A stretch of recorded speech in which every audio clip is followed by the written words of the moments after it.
Hello and welcome. This is the Parents Who Think debate show. I'm Danusia Malina-Derben, and today is episode 2 of our first debate. Welcome back to Is Having a Favourite Child Okay? This is your first time finding your way to Parents Who Think. There's something you'll want to do to get the best and full listener experience. Now trust me.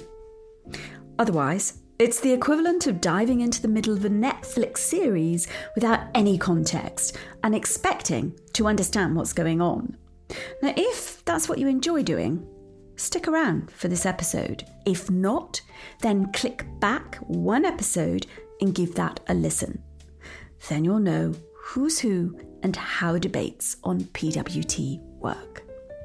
You'll also hear my 3 guests tell you snapshots of their life stories, the nub of their opinion on this debate in 6 words, and whether they believe their opinions are predictable, progressive, or polarising ones. Oh, and I dish the dirt on where I'm coming from too. I found that bit excruciating, as I know my older kids will listen in, and it's just downright exposing talking about this stuff for me, and of course for debate guests. And that's why it needs to be done. Not to torture ourselves, but because knowing how other parents think is good. This is debate done different. Let's see how. First, a quick recap from Peggy, Daria and Jamie with a smidge of me. Then we'll move on to hear guests get into the core of the debate in the Get Up on Your High Horse segment. I think a lot of people would resist this line of thinking that you have a favorite. A lot of mothers would be deeply offended. Why isn't your view predictable? Well, it could be predictable for some of the advanced people, but I think for the majority of people, they would not talk about maybe the family dynamics. They would be just simple, like, no, it's bad for the siblings, it's damaging for the whole family, it's toxic, and that's it.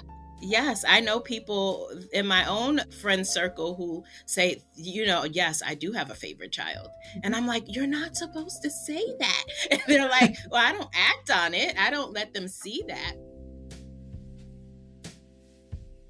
In episode 1, I shared how I wasn't the favourite child in my adopted family.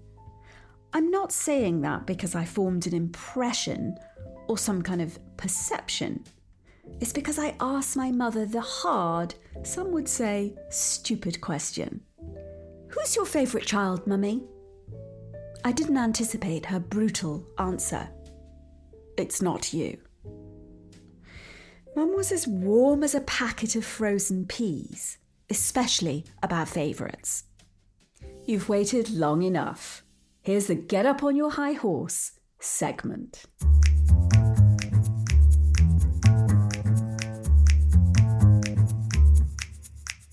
So my story is a very unique one because I grew up in a household with my siblings only for the first 7 years of my life. And then I moved to South Carolina with my grandmother, who was my mom's mom. So I grew up as an only child. That's Jamie. Let's get back to her. I mean, when most people think of their grandmother's attention, they usually think, oh my gosh, I go to my grandma's house for cookies and she gives me snacks and she sneaks me all the wonderful things that my mom and dad won't give me. For me, it was different. I was raised by my grandmother. So it was a bit more, she was very strict. However, there was no shortage of love in the household. But I did have cousins who lived near me who I did feel like I was like, they're the favorites and I'm not. And I felt like it was because I lived there and had to be like, I didn't get the grandmother-grandchild relationship. I got her almost like a mom. Being the only child will make a difference, won't it? Have you ever reintegrated with your biological siblings? Yes, once I turned 18, my siblings say I'm the favorite. Oh, fascinating. It's very interesting. It really is. They all are like, you get treated differently. And I'm like, how? Maybe it's because I didn't grow up with you all. And now it's like she's trying to make up for the time that we didn't get to spend. I don't know. I said, but I don't see what they see, but they say that I'm the favorite. I'm the youngest also, so there could be that too. And how does that play out then with you being the assigned favourite by your siblings? Sometimes it's some tension, and yeah, it's the point of conversation often at family gatherings. This sentence, it's like she's trying to make up for the time that we didn't get to spend, filled the air. I was favorite. Unfortunately, I was the first child, and my parents loved me so much that they aborted the second child who was supposed to be born a year after in favor of me because they could not afford a second child so early on. They were both doing their doctoral dissertation in Soviet Russia. They had no money. And imagine the burden, for me to carry for 10 years up until my sister was born, where I really asked them every time, I just want a sister. Can you please give me a sister? And they're like, we're really trying. But, I told them when I was 10, I think, or 9 or 10, I said, if you don't give me a sister, I'll have my own child. And it's like they were laughing at me. They made it happen. And I gave her a name. My sister is an amazing human, but she was very different character. I'm very flexible, and she's the opposite. She's very stubborn but determined. She's been vegan for 15 years. I eat everything. Okay, I may try to be vegan, but it sort of I try not to be dogmatic. I like to be flexible. And at the same time, as a first, I was the first one to leave Russia. I was the first one to go to Cambridge. I was the first one to do all this, Korean multinational company. So as a set of leadership skills and first, I also have the same expectation for my first child. And he's not doing the same thing at what I did. And I wonder why. Because we're both alpha people, me and my partner. We come from in this alpha sort of families, and we're the best, and we're like, let's go for the stars. And he's like, no, I'm not interested in this. And here comes a dilemma, right? So knowing everything that I know as a psychologist, I've tried so many different ways of thinking. How do I deal with that? And how do I balance that my experience as a child and my experience as a parent? Yeah, that's quite the dilemma for you, isn't it? And there he is, upending it for you. It's obvious in your voice. It sounds like, well, it's obvious that he would be, like this, except he's not. Peggy, I was just going to ask you about your growing up. Were you the favourite or not? No. Actually, I was one of 7 kids, and I was the second. So there was my older brother and then my youngest sister. The 2 youngest were twins. So, they were amazing, and everybody adored the twins. So that was a mutual thing. My older brother was the favorite. And of course, I resented him ever so greatly for it. I still love him, though. And does he know he's the favourite? Yes. So this was common knowledge, commonly accepted. Yeah, but of course the baby twins, I know they're not babies now, but the little twins had a special place. I loved them. I was 8 years older than them, so they were my babies. They were my living babies. So I got to cart them about. And yes. As I listened to these 3 parents, I struggled to stay fixed on who was a favourite and who thinks that having favourites is okay. It might be me, but here's a recap anyhow. Jamie was and is a favourite, as far as her siblings say, but she doesn't want her kids to feel there's any favourites. We'll come on to the blip she faces in a mo. Daria was also favourite and is surprised her eldest, in the same birth position she was, doesn't have an alpha drive. In episode 1, she talked about the inevitability of favouritism subtly influencing family dynamics. I'm wondering what she'll say about having a favourite herself, as she's been on the receiving end of this. Peggy wasn't favourite, but we heard in episode 1, she thinks parents can't help but have a favourite. Let's return to Jamie and her blended family. Right at the end of Ep 1, I asked her how she and her husband make sure that no one child feels that they're the favourite. because I'm the mother of all of the children, it still is the same standpoint that I had with my older children. However, from my husband's perspective, he does it in a different way where he like spends time with them together, but also separately. So it's like, no, this child is not my favorite. This child just needs something else. He's the person that wants to be there to help with what they need versus like the way that I was doing it was playing on their strengths. Mm-hmm. So he focuses more on like, okay, this child needs this. I'm going to be there for them for that. This child needs that. I'm going to focus on that. So we kind of are night and day, but it plays off very, very well. Just out of curiosity again, what's his history with favorites and his family? I mean, I know you can't speak for him, but he would say his sister is the favorite. She's the youngest as well. We're all bringing our childhood stuff to our family situations. Is it emotional baggage? Well, what happened to us as kids makes a difference to what we create as parents. That's obvious, right? But it's becoming clearer than I ever imagined the more we talk. I love looking at multifactorial, multifaceted environment where it's not linear, A plus B equals C. It's very much an investigative job to find out what is really behind our behavior, our thought processes, beliefs, and how are we as humans towards our children, and how's their relationship, and how is that shaped by the triad, the child and two parents. This is the most interesting conversation that shapes behavior of the future adults. Parents should not make children feel that they're our favorites. So I have 4 children. And as a parent, when you try to make sure that no one does feel it, some children still feel it in some way. But like, I don't feel like children should have to feel that, because then they start to carry this stigma with them of like, okay, that's the favorite. So then what am I? And then they don't only carry that in the household, but they carry that outside of it in life, in school. And it just has this negative effect oftentimes, when they don't feel like they're the favorite, they start to do things that, to make themselves be like, I'm here, look at me. That's a really interesting point, because I noticed that you put it on the children. It's like children shouldn't feel that way, as in they should never be made to feel that way, as opposed to parents should never have a favorite. There's a difference, isn't it? It's definitely a difference, because the perception is everything, right? So even if the parent does have a favorite child, when that parent acts out that favoritism, oh, those children see it. Oh, those children feel it. And so it's not the children's responsibility to have to figure it. It's the parents' responsibility to not make them feel that way. Great. So the big distinction is it's the parents' responsibility, no matter how they feel. When my children heard about this debate, 4 came forward and said they wanted to take part.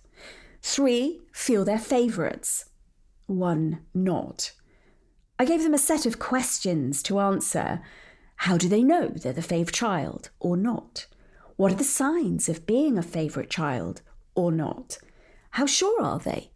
The pros and cons of this position, and how they feel about their siblings. We met my son Tom in episode 1. Here's the full lowdown from him. My name's Tom, and I'm 4th born. How do I know I'm the favourite child? Well, it's just a feeling, something you're born with, much like the royal bloodline. It was something I was born into, not something I asked for, something I'm glad I have, of course. How sure am I that I'm the favourite child? Well, 100% sure. And why? Like I said, it's a feeling. It's a look that I'm given. It's the love I feel. What are the signs of being a favourite? It's hard to tell. It's definitely, like I said, something I was born into. The signs are just additional love, favouritism, and being bequeathed Barney Bubbles. Wait up. You'll need to know who Barney Bubbles is. Well, my brother Robin, who was an adult when I was growing up, went to France with his work, and he brought me back this tiny plastic figure. I would have been maybe 7 at the time. I got some of my mum's wool and wound it around him as clothes, and I called him Barney Bubbles. Over the years, I haven't let my kids play with him or unwind the wool, although someone who will remain nameless told me they took the wool off once. I was asked who I was going to leave Barney to when I die. Our kid's fun. And I truthfully can't remember what I said, but he's become synonymous with whoever gets left with Barney is my favourite child. Now, Tom's run with the story, and I can't tell you if I ever said he'd get him. Now, he would say I did. Here he is again. What are the signs of not being the favourite? I don't think that anyone has missed out on love or they are treated much differently, but certainly it's an awareness that they have that they're not the favourite. What are the pros and cons of being the favourite child? Well, it comes with a lot of responsibility. There's Barney Bubbles, which is both a pro and a con. Well, I'm going to have to look after him, ensure his life continues and he's looked after. Any other pros? Well, it's the sensation, it's the feeling, it's the crown that I carry, which is also a con, a burden. The jealousy from my siblings can be a con. They will tell you that they are the favourite, but that's just jealousy speaking. How do I feel about my non-favourite siblings? I love them all. They're wonderful. And every one of our 10 is special, and our matriarch is the most special. I have nothing but love for them all, and they have nothing but love for me, and that's because I am the favourite. I'm going to have to think carefully about Barney Bubbles and his future. Do you have a favourite, Peggy? Yes. Of course, not something I say out loud, but yes, I do. You do? Mm-hmm. Yes. Every time I hear her talk, I think, oh, how did you even happen? I just, I think she's a miracle. And all of my other children are miracles as well. It's just in a completely different way, in a different manner. And my child isn't the same person that she was when she was younger. And I love the woman that she's turned into. What I hear you saying is that there's a miracle above miracles. Yes. Yes, there is. So they're all miracles, but then there might be this kind of, oh. Yes. Yes, there is. I think it's natural. It's it's organic. It's not something you could resist. You just love. It would be impossible to love each one in the same way because they're not the same person.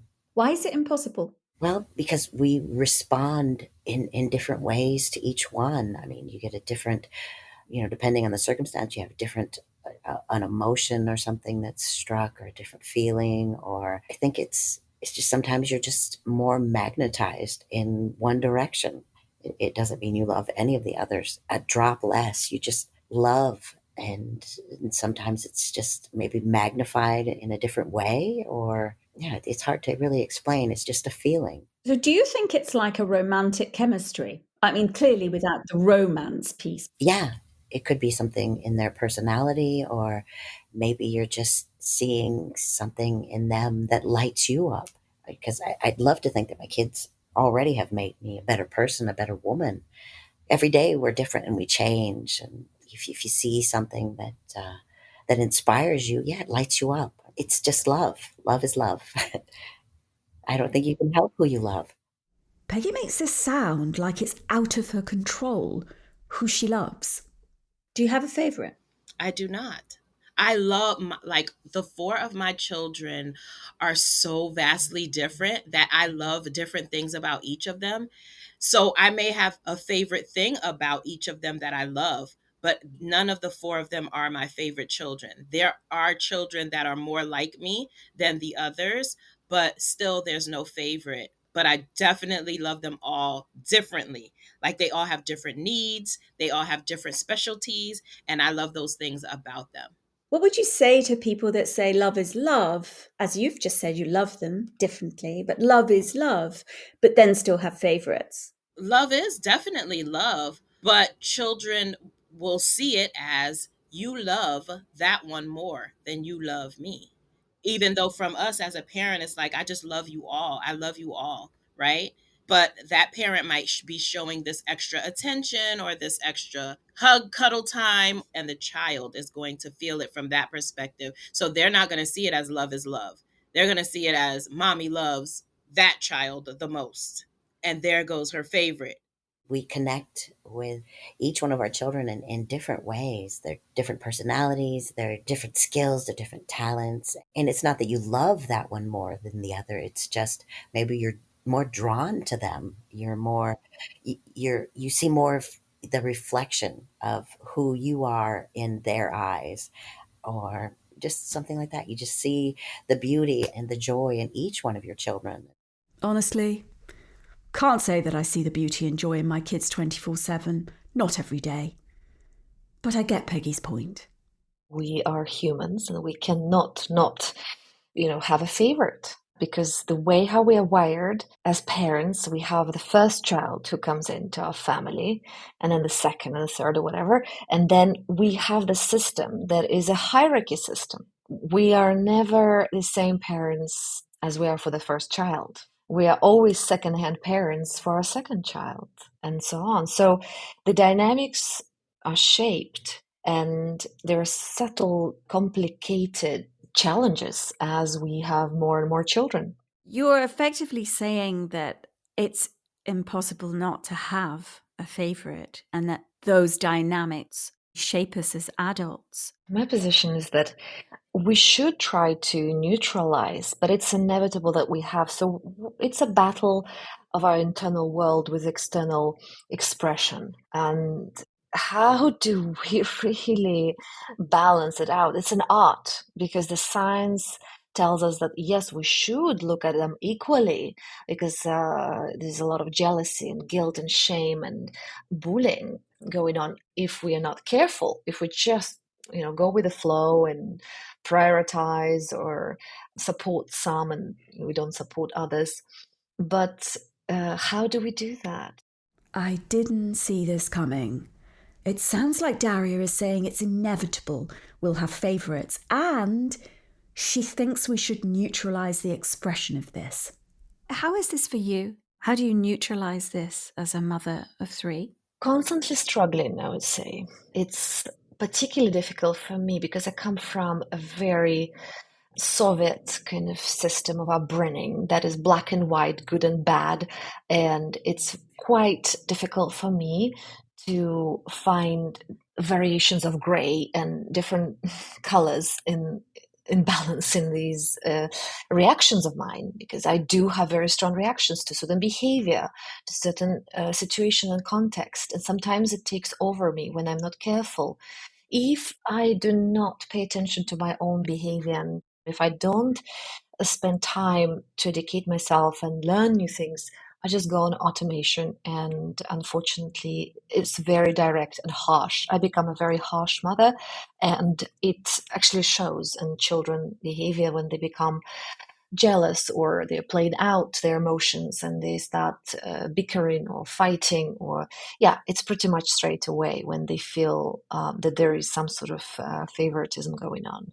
But it's a struggle on a daily basis. I really want to acknowledge the fact that you mentioned that if you're not careful, you can become that harsh, kind of abrasive, harder parent than you really feel, but that you default into a position. And that's really refreshing to hear because publicly, so often we're trying not to say that as mothers, particularly because we're meant to be all loving and all soft. The good mother narrative rears its head over and over. By the way, fathers will be my guests in other debates. I wonder whether they'd answer today's debate question similarly and differently. Here's Peggy with some truths. I try to sometimes look at them objectively, looking at them as just a human being, not just your child. Because we all have characteristics that are less than attractive, and it's the way we are and the way we're made and who we are as people. But I guess we have a notion in society that we should expect our mother's love to be all giving, all present, unconditional. But your situation, that your love for one of the 4 disrupts that idea, doesn't it? Yeah, it does. Yeah. It's like tells the truth. Yes, yeah. But I try to be, with all of my children, I try to be honest and real. I'm still, I mean, yes, I'm their mother, but I'm also a human being. And I'm going to have flaws. Well, which one of us doesn't have flaws? This question of whether we allow mothers to also be human beings is something I covered in my book, Noise. It's 2024.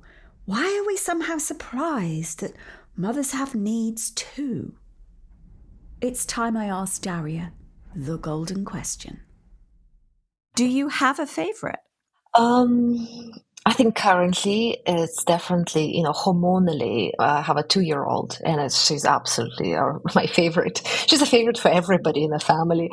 But I wonder when they start becoming similar sort of age group, how that would pan out. But for now, that's her and everybody knows.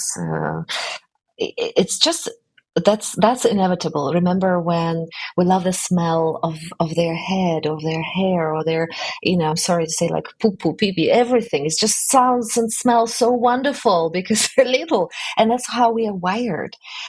But at some point, and I have that with my 10-year-old, for example, I still enjoy the smell, of the hair, and I like to cuddle. And at some point where the puberty hits and when their teenagehood and adolescence starts appearing, we also have hormonal distance, especially mothers and boys, where that smell becomes repulsive, almost like so poignant and so strong that I can't stand it anymore. And it's very visceral for me. It's so physical. I have a teenager and I constantly remind him to go and wash himself or to do something about it, right? And it's just biologically how we're wired. So that's one thing, chemical biological part. But of course, psychologically, there are certain traits that I feel very attracted by and supporting. And these connect to my childhood and how I was awarded. And I was the first. So I love the traits that show perseverance, hardworking, leadership, expression of emotions. And when I see those traits in my children, I think they become my favorite.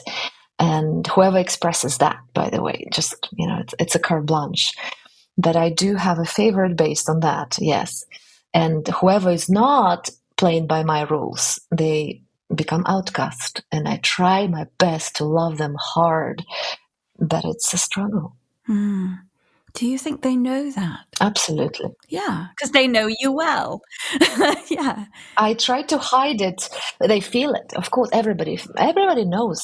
We have such strong intuitive center, right? Our guts, which we call like a second brain. Now we know from science that our micro expressions from the Dr. Paul Ekman's research on facial expressions, we have micro muscle movements that we cannot hide. And we read these nuances with our body unconsciously, subconsciously, and they get stored as messages and they influence the behavior. Our guts, if we listen to them, tell us everything. We disconnect from this second brain. But if these micro expressions can't be hidden, where does that leave us? Harriet, my daughter, is here to tell you why she's favourite. I know I'm the favourite child because I just know in my gut. It's one of those things that you can just sense, and it's definitely me. I think one of the key signs of being a favourite child is like a special bond with your parent and just being in sync in so many ways. It's the same kind of concept as when you have a friend where you meet them and you just click and like everything just like flows and you always fancy doing the same kind of thing. I feel like a favourite child and parent bond is similar to that. It just works and flows. Not being a favourite, I don't think I'm the best person to answer that. There are many pros of being a favourite child. I think an obvious one is being, a favourite is lovely for anything. And it's a special bond. Who doesn't want that?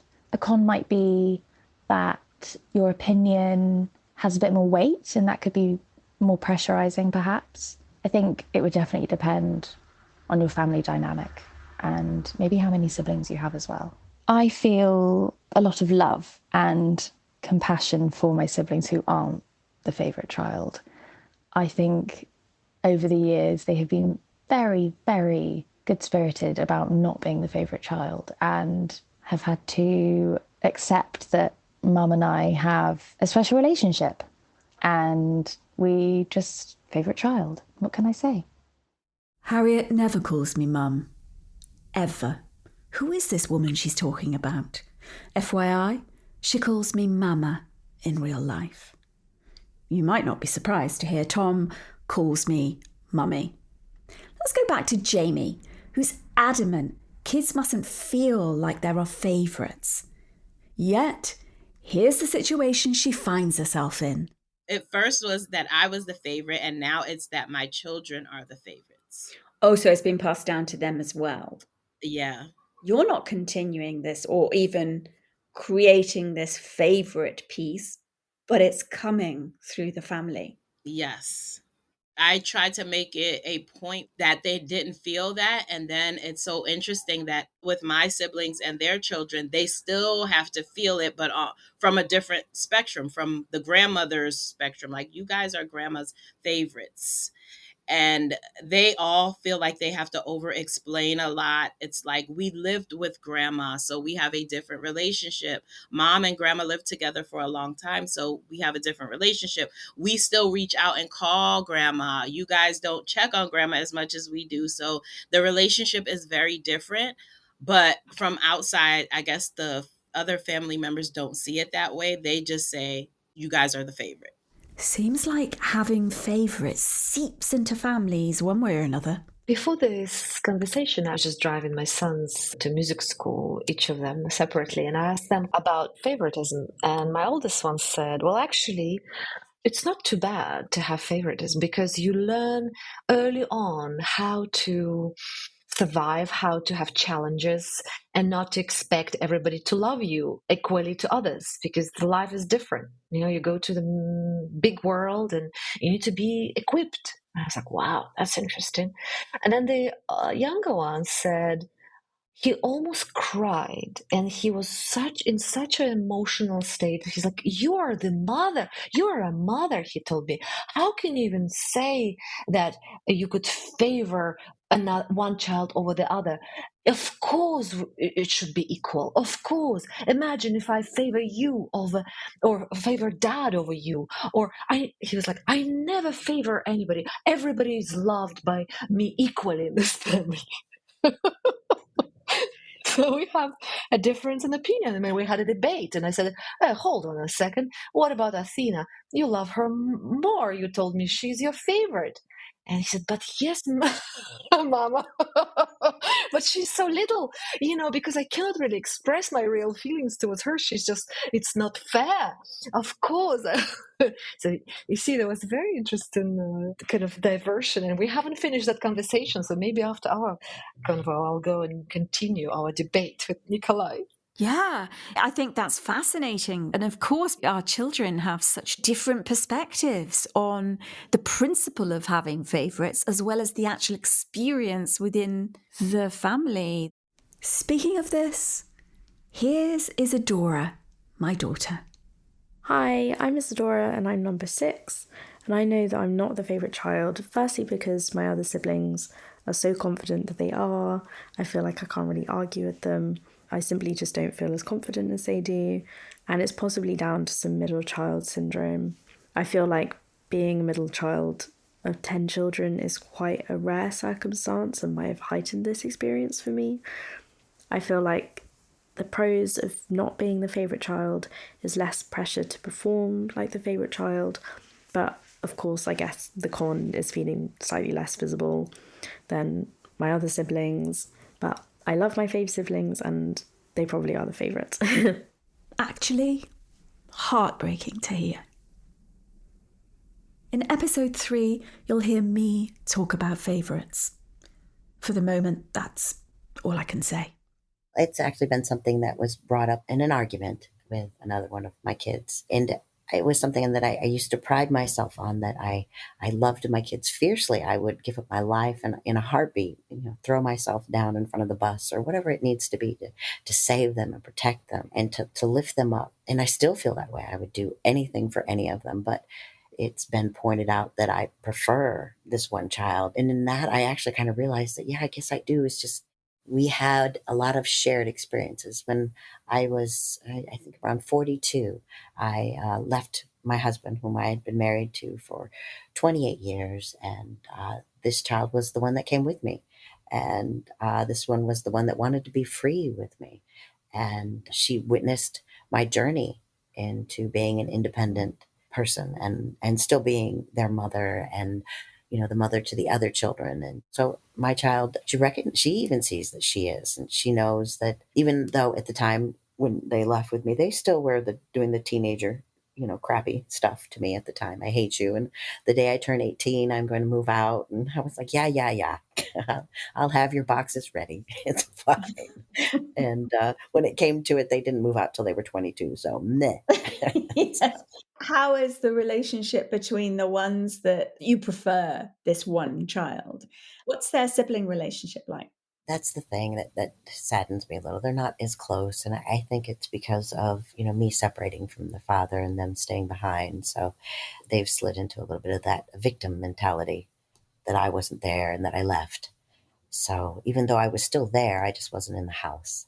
And I wasn't staying at home cooking brownies and doing the normal, what they consider motherly things. So I ran off and became a wild child, a gypsy person. And I think they resent that on some level. But I know they love each other. They're not sitting around braiding each other's hair. But the one that went with you is therefore your closest. Well, she's your miracle. Yes, my miracle, yes. But they're all beautiful. Even when I look at their baby books and different things, and I talk about, the moments, each one of them when they were first born and had their first cry, and that feeling still just grabs me, and I treasure each of those moments, and even the crying and the staying up and worrying when they were sick, and there was just thousands and thousands of beautiful, incredible moments where I saw the beauty of them, and I don't regret a moment of it. I love them, and I treasure them, and I adore them, and I think they're each amazing people in their own right. So many people are trying to not have a favorite. Yes. They're trying to provide equity across to their children. Yeah. In a perfect world, maybe we could be more even in our emotions, but I don't think it's something that you can resist. I think it just happens. I wanted to hear whether Jamie's kids breeze along without a care for favourites among them. Do your children talk about favourites apart from the kind of link to the grandmother amongst themselves?